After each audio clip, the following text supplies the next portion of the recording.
আজকের সমাবেশ সম্পর্কে কিছু যদি বলেন।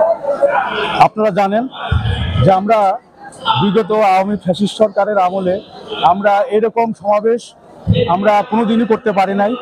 আজকে বিএনপির কর্মী সমাবেশ হচ্ছে, বাংলাদেশ জাতীয়তাবাদী দল কুমারখালী থানা শাখার উদ্যোগে এই কর্মী সমাবেশ, হাজার হাজার লোক এসেছে।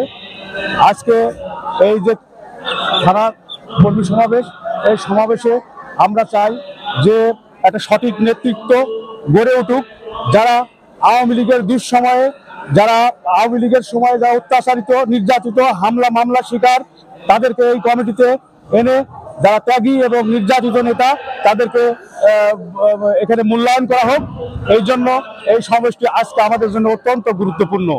আপনারা জানেন যে বিগত আওয়ামী লীগের সময় আমার বিরুদ্ধে প্রায় 12টি গায়েবী মামলা এবং হামলা করেছে আওয়ামী লীগের লোকজন।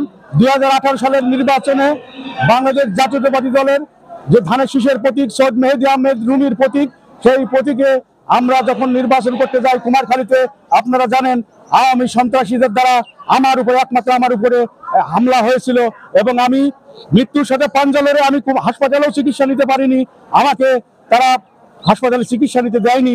সেই সময় সেই আওয়ামী লীগের নির্যাতনের কথা আজও আমার বুক শিউরে ওঠে এবং আমি ব্যক্তিগতভাবে এবং দলের এই বিগত ফ্যাসিস্ট সরকারের সময়ে যে আন্দোলন সংগ্রামে আমরা ছিলাম, সেই কারণে আমাকে এই দলের গুরুত্বপূর্ণ যে কোনো পদে দিলে আমরা সেটা মাথা পেতে নেব, এই জন্য আজকে আমরা এই সমাবেশে সবাই অংশগ্রহণ করছি।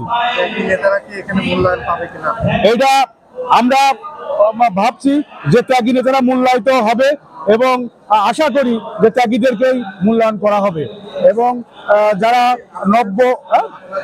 সঠিক মূল্যায়ন করা হয় আপনার দলের জন্য, আমাদের যদি সঠিকভাবে মূল্যায়ন করা হয় ত্যাগীদেরকে দিয়ে, আমরা এদেশের সাধারণ মানুষের জন্য আমরা কাজ করব এবং বাংলাদেশ জাতীয়তাবাদী দলের যে নীতি আদর্শ এবং আমরা যে 31 দফার বাস্তবায়নের জন্য আমরা তৃণমূল পর্যায়ে আমরা কাজ করে যাব।